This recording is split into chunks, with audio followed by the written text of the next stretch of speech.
কথা ছিল এই ডিসেম্বরেই শেষ হবে বঙ্গবন্ধু স্টেডিয়ামের সংস্কার কাজ। নানান অজুহাতে সময় বাড়ানোর পর 2025 সালের ফেব্রুয়ারিতে পুরো কাজ শেষ হওয়ার কথা জানিয়েছেন জাতীয় ক্রীড়া পরিষদের যুগ্ম সচিব শামসুল আলম। আর বারবার অর্থ আর সময় বাড়ানোকে এনএসসির গাফিলতি বলে মন্তব্য করেছেন বাফুফের সহসভাপতি সাব্বির আহমেদ আরেফ। ৩.৫ বছর ধরে দেশের অন্যতম প্রাচীন ক্রীড়া ভেন্যু বঙ্গবন্ধু জাতীয় স্টেডিয়ামে চলছে সংস্কার কাজ।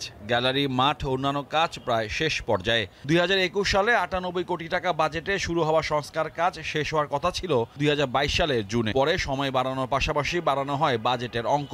সবশেষ 57 কোটি টাকা বাড়িয়ে মোট 155 কোটি টাকায় 2024 সালের জুনে এবং পরে ডিসেম্বরে প্রকল্প শেষের সময় ধরা হয়। ক্যালেন্ডারের পাতায় শেষ হতে যাচ্ছে আরেকটি বছর, তবে এখনও কাজ শেষ হয়নি।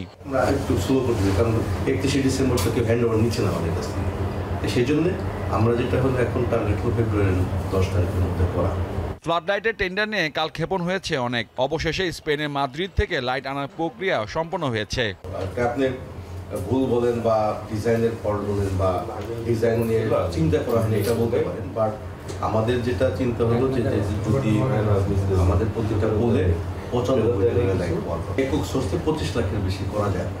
এবং তারা চাইছে তো, যেহেতু আমাদের কাজের ভলিউম খুব বেশি না, আমাদের 4টা টাওয়ার করবে আর শেড দিবে।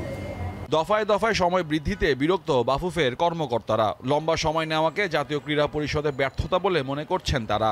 এই ফ্ল্যাড লাইটের প্রবলেমটা ধরেন যে যেটা বললেন যে মাঠে আসতে ফেব্রুয়ারি 10 তারিখ লাগবে, তো এই ফেব্রুয়ারি 10 তারিখ পর্যন্ত আমি সময় পেয়েছি, এর মধ্যে ফ্ল্যাড লাইট রেডি করে ফেলি।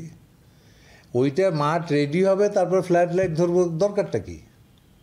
দুইটা একসাথে করেন না, তাহলে তো আপনি দুইটা একসাথে পেয়ে যাবেন। আমার পরিষ্কার কথা, আপনি যতদিন ঢাকা স্টেডিয়ামে খেলা চালু না করবেন ততদিন দর্শক ঢুকবে না। সংস্কারের পর ঢাকার ঐতিহ্যবাহী স্টেডিয়ামের ম্যাচের আগে বড় কোনো আয়োজনে পরিকল্পনা রয়েছে বাফুফের।